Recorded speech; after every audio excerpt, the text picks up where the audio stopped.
ઉમરગામ તાલુકાના મરોલી વિસ્તારમાં નૂતન વર્ષ નિમિત્તે સ્નેહ મિલન સમારોહનું આયોજન કરવામાં આવ્યું હતું। ધોળીપાડા સાંસ્કૃતિક હોલ ખાતે યોજાયેલા આ કાર્યક્રમમાં ધારાસભ્ય રમણલાલ પાટકર ઉપસ્થિત રહ્યા હતા। આ અવસરે સંગઠન પ્રમુખ ડોક્ટર નીરવભાઈ શાહ તેમજ જિલ્લા નિમણૂક વક્તા નરેશભાઈ પરમાર સહિત જિલ્લા પંચાયતના સભ્યો, સરપંચો અને એપીએમસી ડાયરેક્ટર સહિત અનેક અગ્રણીઓ ઉપસ્થિત રહ્યા હતા। સ્નેહ મિલન સમારોહમાં સૌ કાર્યકરોએ એકબીજાને નૂતન વર્ષની શુભેચ્છાઓ પાઠવી અને સંગઠનની ભાવનાને વધુ મજબૂત કરી। આજે મરોલી જિલ્લા પંચાયત સ્નેહ મિલન સમારોહ ધોળીપાડા સાંસ્કૃતિક હોલ ખાતે યોજાઈ રહ્યો છે।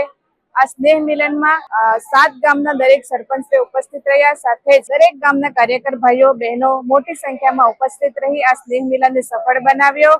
આ સ્નેહ મિલનમાં નરેન્દ્રભાઈ મોદીજીના આત્મનિર્ભર ભારતના સંકલ્પને સાકાર કરવા માટે દરેક વસ્તુઓ આપણે સ્વદેશી અપનાવીએ, દરેક ઘરે સ્વદેશી આવે એવી સંકલ્પ લેવામાં આવ્યો। હર ઘર સ્વદેશી ઘર ઘર સ્વદેશી અંતર્ગત આપણે જે ભારત દેશમાં બનેલી દરેક વસ્તુઓનો ઉપયોગ કરીએ, વિદેશી વસ્તુઓને જાકારો આપીએ અને એ રીતે આપણા ભારતીય આર્થિક તંત્રને મજબૂત બનાવીએ અને આપણા દેશના માનનીય વડાપ્રધાન શ્રી નરેન્દ્રભાઈ મોદીજીના સપનાને જે 2047માં વિકસિત ભારત બનવાનું એમનું સ્વપ્ન છે એ સપનાને સાકાર કરવા માટે આપણે હર ઘર સ્વદેશી ઘર ઘર સ્વદેશી અપનાવી ભારત દેશમાં બનેલી વસ્તુઓનો ઉપયોગ કરી ભારતીય અર્થતંત્રને મજબૂત બનાવીએ।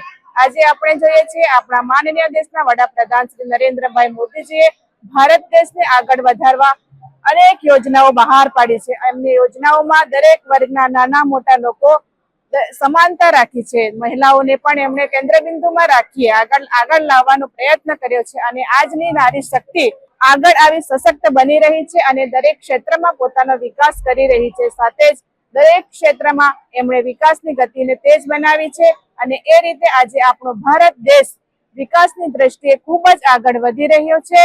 એટલે નરેન્દ્રભાઈ મોદીજીને પણ આપણે ખૂબ ખૂબ શુભેચ્છા આપીએ કે આવનારા સમયમાં પણ એમનો ભારત દેશનો આવી રીતે વિકાસને આગળ વધાવે। નમસ્કાર, ભારતીય જનતા પાર્ટી ગુજરાત પ્રદેશ વલસાડ જિલ્લા ઉમરગામ તાલુકાના જિલ્લા પંચાયત મરોલી ગામમાં આપણા રમણભાઈ પાટકર સાહેબના અધ્યક્ષસ્થાનમાં નૂતન વર્ષ સ્નેહ મિલન અને આત્મનિર્ભર ભારતના સંકલ્પમાં આપણા અહીંયા મોટી સંખ્યામાં કાર્યકર્તાઓ, મિત્રો, સક્રિય કાર્યકર્તાઓ, જિલ્લા પંચાયતના સભ્યો, તાલુકા પંચાયતના સભ્યશ્રીઓ, સરપંચશ્રીઓ, સભ્યશ્રીઓ, ગ્રામ પંચાયતના અને સંગઠનના સૌ હોદ્દેદારશ્રીઓ, મહામંત્રીશ્રીઓ અહીંયા મોટી સંખ્યામાં ઉપસ્થિત રહ્યા અને આ કાર્યક્રમને સફળ બનાવવા બદલ એમને ખૂબ ખૂબ આભાર વ્યક્ત કરું છું।